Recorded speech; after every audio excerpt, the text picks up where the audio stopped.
Qui peut m'expliquer quel était le but de l'affiche des Vaser? Parce que j'arrive pas à comprendre en fait compte l'équipe marketing.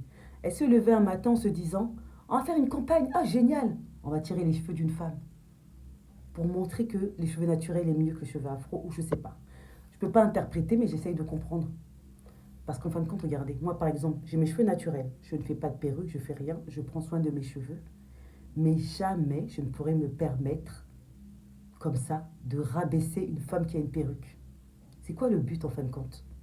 Je comprends pas. Pourtant, moi, j'ai une page TikTok. Sur ma page TikTok, je donne beaucoup de soins, beaucoup de conseils pour entretenir son cheveu naturel. Vous pouvez aller voir sur ma page, hein, vous verrez. Mais jamais sur ma page, je me suis mise à critiquer les femmes qui ont des perruques. Parce que c'est pas ça le but. Le but, c'est d'être unis, les femmes. C'est pas de diviser. Mais là, j'ai l'impression que c'est une division. On arrache les cheveux d'une femme qui a une perruque et on trouve ça drôle. Quel est le but? Je ne sais pas. C'est pour sortir un produit, oui. Mais quel était le produit en fin de compte? Je ne comprends pas quelle est cette équipe marketing qui s'est dit un jour, on va faire cette pub. Sachant que la pub, elle n'est pas récente, puisque Madame Eva, elle est enceinte en ce temps-là, puisque c'est elle qui tire la perruque. Et qu'entre-temps, elle est accouchée. Donc, depuis ce temps-là, personne ne s'est dit, il y a un souci là. On s'est dit, oh, ça va faire le buzz. Les gens vont ouvrir les yeux. Mais non. Là, franchement, c'est un bad buzz. Maintenant, elle a quand même eu l'intelligence, je ne sais pas si c'est l'intelligence ou le fait de perdre, d'avoir peur de perdre des clients, de s'excuser.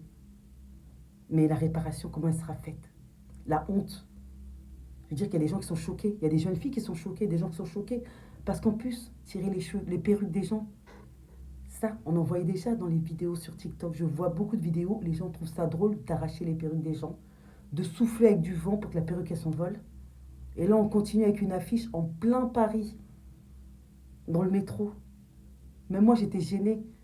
Pourtant, je ne porte pas de perruque, mais j'étais gênée parce que je me suis dit, mais comment on peut en arriver là? Et qui fait ça? C'est encore nous, entre nous. On peut même pas dire, ah, il y a du racisme. Non, c'est entre nous. Toujours, c'est entre nous. Il y a qu'entre nous qu'on se juge. J'en ai marre. J'aimerais bien que ça avance, qu'on arrête avec tout ça. Chacun est libre de faire ce qu'il veut. Tu veux mettre ta perruque, tu mets ta perruque. Tu veux rester avec tes cheveux naturels, tu veux rester avec tes cheveux naturels. Mais arrêtez de juger comme ça. Arrêtez de faire des trucs comme ça. Et c'est dommage, hein, parce que cette marque, je la trouvais bien. Moi, j'aimais bien l'huile de Carapate, parce qu'elle est très bien. Mais là, c'est vrai que, avec tout ça, ça me fait réfléchir. Je ne sais pas ce que vous en pensez, vous, mais franchement, il faut arrêter. Il n'y a pas de guerre entre nappy, pas nappy, naturel, pas naturel. On est tous des femmes. Il n'y a pas à juger. En fait, qui on est pour juger l'autre? Qui on est pour juger l'autre? Tu veux rester avec tes cheveux naturels, tu restes avec tes cheveux naturels. Tu veux rester avec, avec une perruque, tu restes avec une perruque. On est tous